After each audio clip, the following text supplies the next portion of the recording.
اللہ اکبر۔ الحمدللہ کملی چینل پہ درود پاک کی فضیلت، درود پاک کی اہمیت یا ذکر رسول علیہ الصلوۃ والسلام کی شان کے حوالے سے جو سلسلہ بیانات کا چل رہا ہے، اس کے ثمرات بھی ہم الحمدللہ اپنی زندگی میں سمیٹ رہے ہیں کہ ہزاروں لوگ جو ہے وہ حضور علیہ الصلوۃ والسلام پہ درود و سلام پڑھنے والے بنتے جا رہے ہیں۔ تو ہر بیان میں یہ بات دہراتا رہتا ہوں کہ لول و کامیابی حضور علیہ الصلوۃ والسلام کی غلامی میں ہے۔ تو جو حضور علیہ الصلوۃ والسلام کا غلام نہیں ہے وہ اللہ کے در کا فقیر نہیں ہے۔ تو اللہ کے در کے فقیر ہونے کے لیے حضور علیہ الصلوۃ والسلام کا غلام ہونا ضروری ہے، اور غلام وہ ہوگا جو عاشق رسول ہوگا۔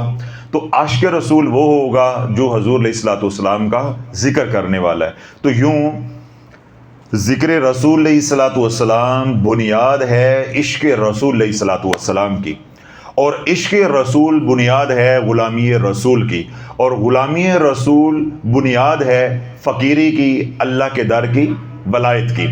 تو یہ ساری باتیں آپس میں جڑی ہوئی ہیں۔ جو اللہ کے در کا فقیر نہیں ہے وہ حضور کے در کا غلام نہیں ہے، جو حضور کے در کا غلام نہیں ہے وہ عاشق رسول نہیں ہے، جو عاشق رسول نہیں ہے وہ حضور کا ذکر کرنے والا نہیں ہے، وہ ذاکر نہیں ہے۔ تو جو ذاکر ہے، ذکر رسول علیہ الصلوۃ والسلام کرنے والا ہے، وہ یہ عاشق رسول ہے۔ جو عاشق رسول بن گیا کل پھر وہی غلام رسول ہے، جو آج غلام رسول ہے کل وہ پھر اللہ کے در کا فقیر ہے۔ اب میں جو روایت بیان کرنا چاہ رہا ہوں یا آج جس موضوع پہ کلام کرنا چاہ رہا ہوں، بظاہر آپ کو لگے گا کہ میں کسی اور موضوع پہ بول رہا ہوں، لیکن وہ میرا آج مطلوب نہیں ہے۔ حضرت ابن عبید رضی اللہ تعالیٰ نے روایت کیا ہے، حضور علیہ الصلوۃ والسلام مسجد نبوی میں تشریف فرما تھے، تو ایک اعرابی آیا، اس نے نماز پڑھی۔ نماز پڑھنے کے بعد اس نے دعا کے لیے ہاتھ اٹھائے، اللہم اغفر لی، اللہم اغفر لی ورحمنی، اے اللہ مجھے بخش دے اور میرے پہ رحمت فرما۔ اب اللہ کے نبی علیہ الصلوۃ والسلام اسے دیکھ رہے ہیں۔ اسی اثناء میں ایک اور نمازی آیا، اس نے نماز ادا کی، اس کے بعد اس نے دعا کے لیے ہاتھ اٹھائے۔ اب پہلے اس نے اللہ کی کبریائی کو بیان کیا، اور اس کے بعد اس نے اپنی ضرورتوں کو مانگا۔ اب اللہ کے نبی علیہ الصلوۃ والسلام نے دونوں صحابہ کو دیکھا، دونوں اپنے غلاموں کو نماز پڑھتے اور نماز کے بعد دعا مانگتے دیکھا۔ تو پہلے نمازی کو اللہ کے نبی علیہ الصلوۃ والسلام نے مخاطب کر کے ارشاد فرمایا کہ اے نمازی، تو نے مانگنے میں جلدی کی، اپنی ضرورتیں اللہ سے مانگنے میں جلدی کی۔ پہلے جب تو دعا کے لیے ہاتھ اٹھائے تھے تو تو اللہ کی کبریائی کو بیان کرتا، اس کی ربوبیت کو، اس کی الوہیت کو بیان کرتا، اس کا ذکر کرتا، پھر میرے پہ درود پڑھتا، پھر اپنی ضرورتوں کو مانگتا، تو اللہ تیری دعا کو قبول فرما لیتا۔ اب دوسرا صحابی آیا، جب دوسرا نمازی آیا، اس نے آ کر نماز پڑھی۔ نماز پڑھنے کے بعد انہوں نے ہاتھ اٹھائے، اللہ کی کبریائی کو بیان کیا، اس کے بعد حضور علیہ الصلوۃ والسلام پہ درود پڑھا، پھر انہوں نے اپنی ضرورتیں مانگی۔ تو اللہ کے نبی علیہ الصلوۃ والسلام نے اس نمازی کی طرف اشارہ کر کے فرمایا کہ رب کی رحمت متوجہ ہے، اب مانگ جو مانگنا ہے، اللہ دینے پہ راضی ہے، اللہ دینے پہ راضی ہے۔ اب یہ حدیث پاک مشکوٰۃ شریف میں بھی ہے، ابو داؤد میں بھی ہے، نسائی میں بھی ہے۔ پھر مختلف جو احادیث کی کتابیں ہیں ان کے اندر، صحیح مسلم کے اندر بھی، بخاری کے اندر بہت سی احادیث مبارک ہیں جو دعا کی فضیلت کے حوالے سے ہیں، پھر دعا کے اندر درود و سلام کی فضیلت کے حوالے سے۔ ان تمام احادیث کو اگر سامنے رکھا جائے تو جو ان کا مفہوم یا لب لباب ہے، یا اس کے اندر جو تلقین ہے یا حکم ہے ہمارے لیے، وہ کیا ہے کہ جب آپ دعا کے لیے ہاتھ اٹھائیں تو پہلے بھی درود پڑھیں، درمیان میں بھی درود پڑھیں، اور آخر پہ بھی درود پڑھیں۔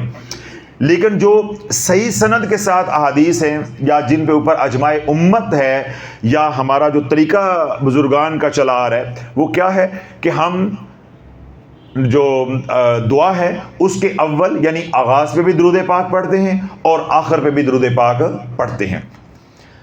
مولا علی کرم اللہ وجہ الکریم نے روایت کی، حضور علیہ الصلوۃ والسلام نے ارشاد فرمایا کہ بندے کی دعا، یعنی دعا اور رب کے درمیان میں ایک حجاب ہے. تو جو ہے دعا اور رب کے درمیان میں حجاب ہے. جب دعا مانگنے والا میرے پہ درود پڑتا ہے تو وہ حجاب ہٹ جاتا ہے اور دعا کو شرف قبولیت حاصل ہو جاتا ہے.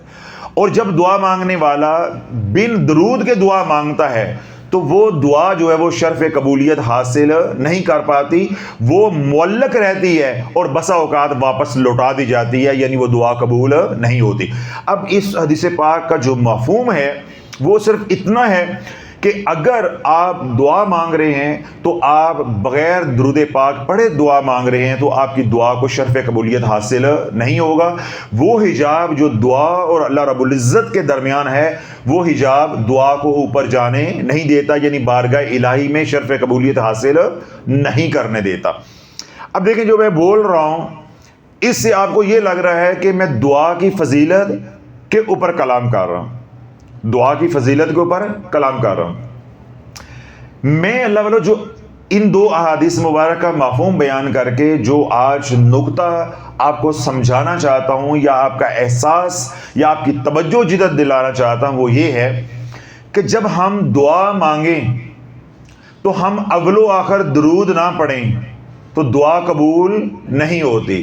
تو جب ہم وظیفے پڑھیں تو کملی والے پہ درود نہ پڑھیں تو کیا وظیفے قبول ہو جائیں گے؟ یہ ہمارا موضوع ہے، یہ ہمارا موضوع ہے. تو آج اللہ والو ایسی ہمارے اعمال کی وجہ سے ہمارے اوپر رب کی پھٹکار پڑی ہے، ایسا عذاب ہمارے اوپر آیا ہے کہ ہم فرائض سے ہٹ گئے تو وظائف پہ لگ گئے، لیکن وظائف پہ بھی ایسے لگے کہ لگے نہ لگے ایک برابر ہو گئے. ہم نے پہلے اپنے فرائض پورے کرنے تھے تو ہم نے فرائض کی طرف دھیان ہمارا ہٹ گیا، ہم کدھر لگ گئے؟ وظائف کی طرف. پھر وظائف میں بھی ان وظائف کی طرف لگ پڑے جن کے اور رب کے درمیان میں حجاب ہے. ہم کن وظائف پہ لگ گئے؟ جن وظائف کے اور رب کے درمیان میں حجاب ہے. اب اللہ بولو جو آپ اللہ سے مانگ رہے ہو، جو اللہ کی بارگاہ میں آپ درخواست کر رہے ہو، عرض کر رہے ہو، اس کے اور رب کے درمیان میں حجاب ہے. جب تک درود و سلام نہیں پڑھو گے وہ حجاب، وہ رکاوٹ کھڑی نہیں ختم نہیں ہوگی، وہ پردہ ختم نہیں ہوگا تو آپ کو جو مانگا ہے وہ ملے گا نہیں. کیوں؟ جو کچھ آپ نے مانگا ہے وہ رب کی بارگاہ میں پہنچنے ہی نہیں دیا جائے گا، اس کو شرف قبولیت ہی حاصل نہیں ہوگی. تو آپ کی دعا کیا قبول ہوگی یا جو آپ نے مانگا ہے وہ آپ کو کیا ملے گا؟ تو جب دعا جو ہے وہ شرف قبولیت حاصل نہیں کر پاتی تو جو ہم پیروں کے بتائے ہوئے من گڑت وظائف جو ہے وہ دن رات پڑھ رہے ہیں ان کے لیے ہمارے پاس وقت بھی ہے، لیکن حضور علیہ الصلوۃ والسلام پہ درود پڑھنے کے لیے ہمارے پاس وقت نہیں ہے. اب یہ لو آج جو میں یہ بیان کر رہا ہوں یا دو چار فکرے آپ سے جو میں بولنا چاہ رہا ہوں وہ یہ، مجھے ایک خاتون نے میسج کیا، سوشل میڈیا والوں نے مجھے بھیجا کہ حضرت صاحب ہمیں کچھ ایسے وظائف بتا دیں. آپ کو معلوم ہے کہ کل ہمارے تلاش چینل پہ جو بیان پبلک ہوا وہ چھوٹا سا بیان تھا، اس کا ایک کلپ تھا کہ نماز کے بعد 2 اعمال میں نے بتائے. پھر وہ بات چلی تو میں نے 7 مسنون اعمال بھی کچھ بتا کے تو وہ آپ کو ایک پیکج بنا کے دے دیا کہ یہ 4-5 آج کے دور میں اعمال کر لیں، بس اتنے ہی مسنون اعمال کافی ہیں. اور بنیاد ہم کس کو بناتے ہیں کہ اللہ کے نبی علیہ الصلوۃ والسلام نے ارشاد فرمایا کہ عمل تھوڑا کرو مسلسل کرو. تو زیادہ مسنون اعمال کرو گے، کبھی چھوڑو گے، کبھی کرو گے، کبھی ناغا کرو گے، کبھی بھول جاؤ گے، کبھی غمی خوشی ہوگی، نہیں ہو پائیں گے تو کیا ہوگا؟ ان اعمال کی رجت ہو جائے گی، آپ کو نفع کی بجائے نقصان ہو جائے گا. تو اللہ کے نبی کے فرمان کو، اعمال کی فضیلت بھی دیکھنی ہے اور اللہ کے نبی کے حکم کو بھی دیکھنا ہے کہ عمل تھوڑا کرنا ہے لیکن مسلسل کرنا ہے. تو میں نے وہ تھوڑے سے اعمال بنا کے دیے. تو وہ بیان لوگوں نے سنا تو اس کے بعد اس کا ذرا فیڈ بیک آیا. تو اس میں سے کسی خاتون نے یہ سوال کیا کہ حضرت صاحب جس طرح آپ نے مسنون اعمال ہمیں بتا دیے ہیں کہ یہ بس اتنے کرنے ہیں آج کے دور میں، کیونکہ زندگی بہت زیادہ مصروف ہے، ہر کوئی کر سکے، تو یہ بہت اچھا آپ نے کیا. اب آپ ہمیں وہ وظائف بھی بتا دیں، وہ اعمال بھی بتا دیں جن سے رجت نہیں ہوتی تاکہ ہم چلتے پھرتے کرتے رہیں. بی بی پھر ریوڑیاں کھا،